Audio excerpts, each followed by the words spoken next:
xorijdagi boshliqlarimdan. Qanaqa xorijdagi boshliqlar? O, bilasizmi, men o'zimga o'zim boshliqman.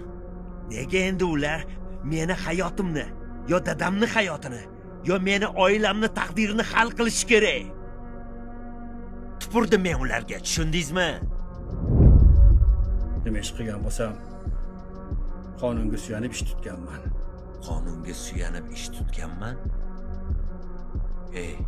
Eshitib ol. Ertadan boshlab men prokurorman. Militsiya, milliy xavfsizlik men bo'laman.